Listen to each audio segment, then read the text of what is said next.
नमस्कार मित्रांनो, आजच्या व्हिडिओमध्ये आपण चविष्ट आणि झणझणीत मटण काळीज आणि मांडीचे कालवण कसे बनवायचे ते पाहणार आहोत.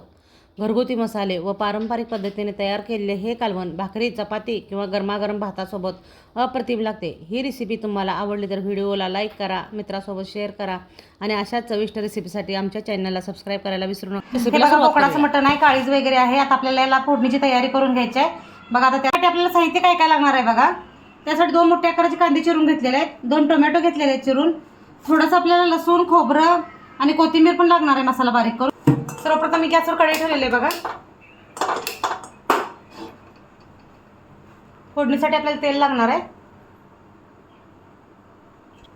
आपल्याला बघा फोडणीसाठी जिरं टाकायचे. भाजलेलं आहे बघा. आपल्याला कांदा टाकून घ्यायचा आहे. थोडासा मला मसाला पण लागणार आहे बघा याच्यासाठी. कांदा भाजून झाला आहे. आता आपल्याला टोमॅटो टाकून घ्यायचा आहे. यामध्ये टोमॅटो पण व्यवस्थित भाजून घ्यायचा आहे.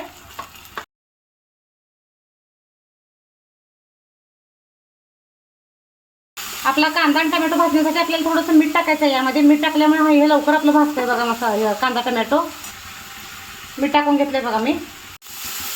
बघा, अशा प्रकारे आपला कांदा टोमॅटो भाजायला लागलेला आहे. एकदम तांबूस रंगावर होईपर्यंत आपल्याला भाजून घ्यायचा व्यवस्थित.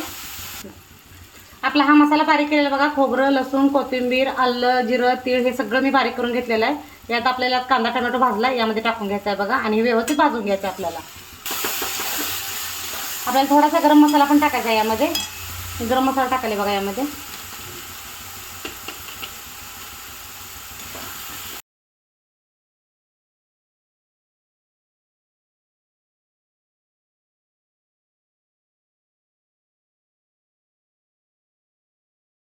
आपल्याला मसाला चांगला तेल सुटोपर्यंत भाजून घ्यायचा आहे. आता आपल्या मसाल्यामध्ये बघा आपल्याला चटणी घालायचं. आपला मसाला व्यवस्थित भाजलेला आहे. तुमच्या चवीनुसार तुम्ही चटणी वापरा. 1-2 चमचे चटणी वापरले बघा. आता आपल्याला व्यवस्थित भाजून घ्यायची चटणी चांगली. आता हे बघा आपलं काळीज आणि हे मांडीचं मटण आहे आपलं. आता आपल्याला हे मसाल्यामध्ये घालायचं आहे बघा.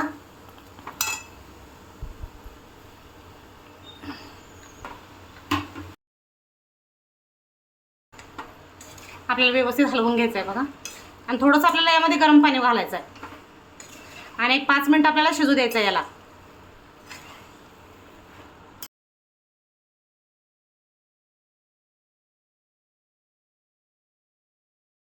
बघा, हे पाणी मी गरम केलेलं आहे. हे आपल्याला यामध्ये वापरायचं आहे. थोडंसं 1 वाटी ना अर्धी वाटी पाणी वापरायचं आहे बघा आपल्याला. जास्त वापरायचं नाही. आता आपण पाणी वापरलं यामध्ये आणि आपल्याला 5 मिनिटं मसाला सगळा व्यवस्थित शिजू द्यायचा आहे याला. आपल्याला झाकण ठेवायचं आहे बघा. आपल्याला व्यवस्थित मसाला मिक्स करूपर्यंत आपल्याला हे व्यवस्थित झाकून ठेवायचं आहे बघा 5 मिनिटं.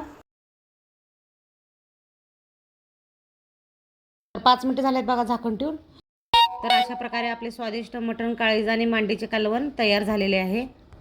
तुम्हाला ही रेसिपी कशी वाटली ते नक्की कमेंटमध्ये सांगा. आशा करते की ही रेसिपी तुम्हाला नक्की आवडली असेल आणि तुम्हीही ती घरी करून पाहत असाल. या रेसिपीची चव कशी वाटली ते मला कमेंट करून नक्की सांगा. तुमची प्रतिक्रिया आणि सूचना मला नवीन व्हिडिओ बनवण्यासाठी प्रेरणा देतात.